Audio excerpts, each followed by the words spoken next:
week 10, which means you're getting to the end of the Big Ten season, one of your goals is in front of you. How do you approach that and get the team ready to tackle that challenge? We treat this week just like as week one. We've got to find a way to go on the road and win matches, and we're not changing really anything we're doing.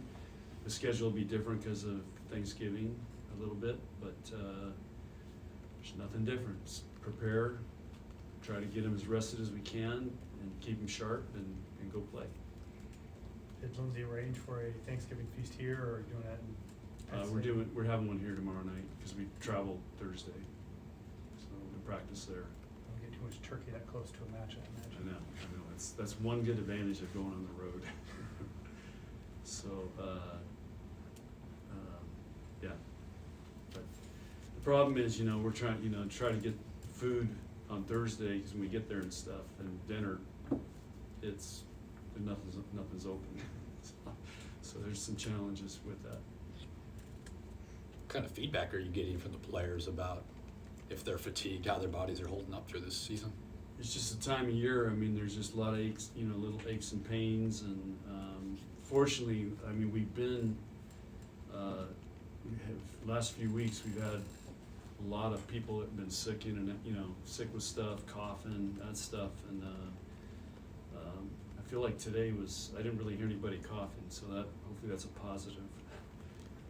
But, it's that time of year, you're trying to keep them healthy, you're trying to keep them rested, but you still got to push and stay sharp and keep them conditioned and things like that. It's a balancing act.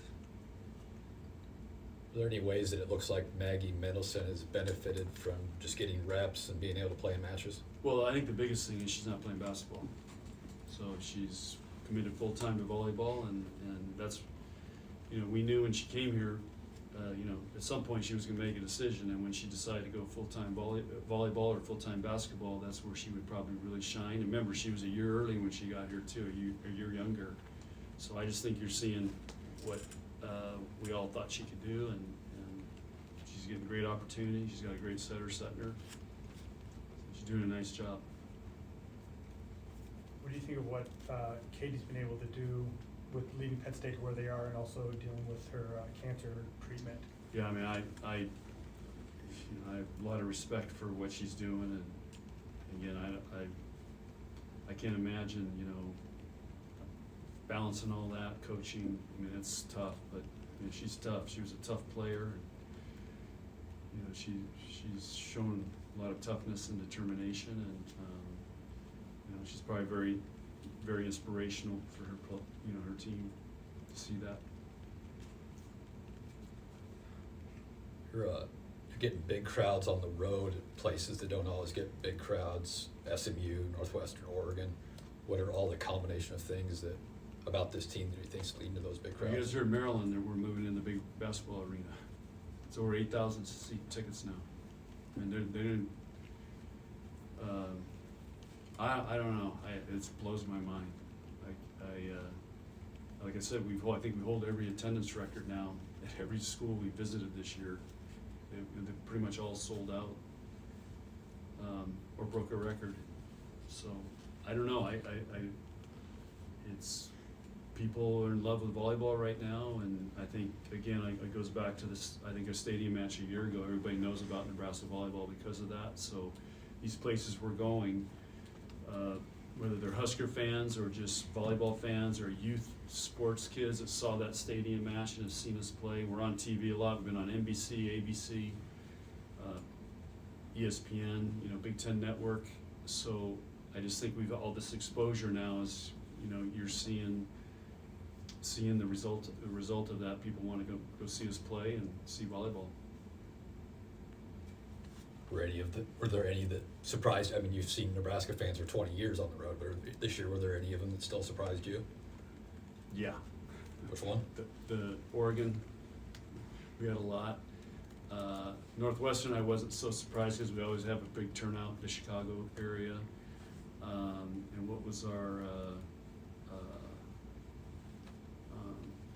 trying to think of who else we played. Well, Washington they had a lot of Washington people there. But I think Oregon was the biggest one. How many fans were at Oregon that were wearing red? I had no idea. Because last time we played in Oregon was 16, and there was hardly any crowds there for us when we played. And I can't remember if we played Oregon in that tournament or not. Were you here, Nate? Yeah. I don't think we played Oregon. We played Texas and Yeah, they lost. Florida, Texas. So I just felt like we were playing in front of parents, basically. In what ways have you seen Caroline take a step forward? We get to see a lot on the court, but from your perspective, how is she taking a step forward this year? She's doing exactly what we thought she would be doing.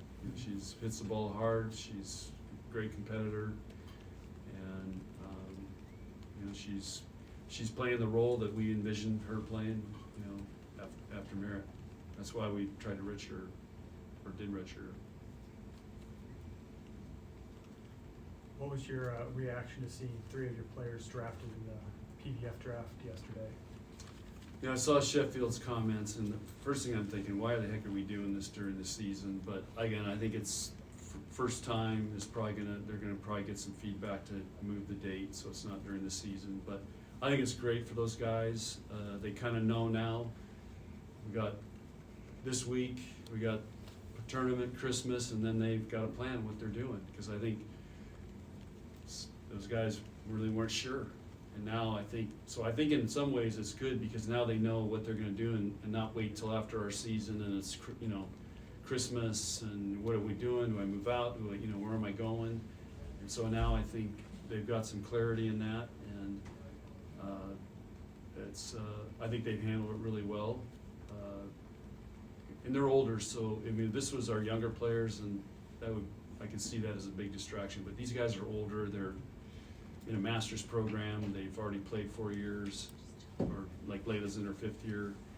So I think our players have handled it really well, and I think they're excited. They got drafted pretty high. And I think they're all going to places their hometowns or close to their hometowns. Yeah. Do you think that's a good fit for them to be able to play in that close to their family and friends back home? Yeah, it's kind of cool how it worked out. So I'm sure there's been dialogue going on. This is where I'd like to be, and so it's cool that it worked out. And I think it's really good for the pro league to have Merritt in Atlanta, and Lindsay here, and Allie here, and then Layla going to San Diego. That's going to be a big deal. And I think it's great for her. So. Does it speak to the depth of your program too? I think what's going on in your gym too. Layla and Lindsay both get drafted, and they're playing part-time roles or game-changing roles. Does that say a lot about what depth do you have here? Yeah, it does. And we've known that, and that's what makes one of the hardest things about coaching this year is, trying to figure out a lineup and who plays, and trying to keep everybody going. And but that shows you right there that and that's one of the things. Our practices are high level because we're going against. Doesn't matter what side you're on, you're going against great players. So it really helps our gym. And those two will be prepared to play in the pro league. Final questions? No? All right. Okay, guys, thanks.